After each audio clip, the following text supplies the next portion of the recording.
দুদিনের ছুটিতে বাইক নিয়ে বেরিয়ে পড়লাম শান্তিনিকেতন ম্যাসাঞ্জর ট্রিপে।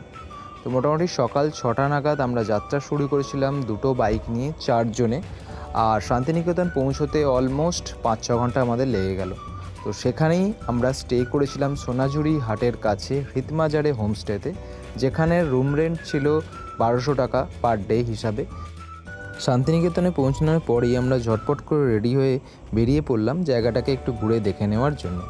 সেখানে প্রকৃতি ভবনের পেছনে একটা হোটেল থেকে আমরা লাঞ্চ সেরে নিলাম, দিয়ে চলে এলাম সোনাঝুরির হাটে। এই সোনাঝুরির হাটে এত রকমের জিনিস দেখে আমাদের টাইমটা এমনিতেই 3-4 ঘন্টা কেটে গেল। এই সোনাঝুরির হাটে তোমরা পেয়ে যাবে শাড়ি, পাঞ্জাবি, এছাড়া বিভিন্ন ধরনের কুটির শিল্পের জিনিসপত্র আর ঘর সাজানো জিনিস।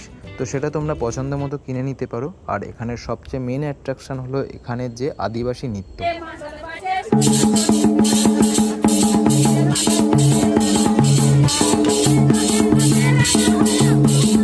তো এই শান্তিনিকেতনে কীভাবে আমরা পৌঁছালাম আর তার সাথে হৃদমাজারে হোমস্টেতে থাকা, খাওয়া দাওয়া কীরকম ছিল, এগুলো আমি আমার লং ভিডিওতে সব শেয়ার করেছি। তোমরা চাইলে আমার চ্যানেলে গিয়ে চেক করে নিতে পারো। এই একটা দিন শান্তিনিকেতনে কাটানোর পর আমরা নেক্সট দিন সকালে বেরিয়ে পড়লাম ম্যাসাঞ্জরের উদ্দেশ্যে। তার ডিটেলস আমি নেক্সট শর্ট ভিডিওতে তোমাদেরকে শেয়ার করছি।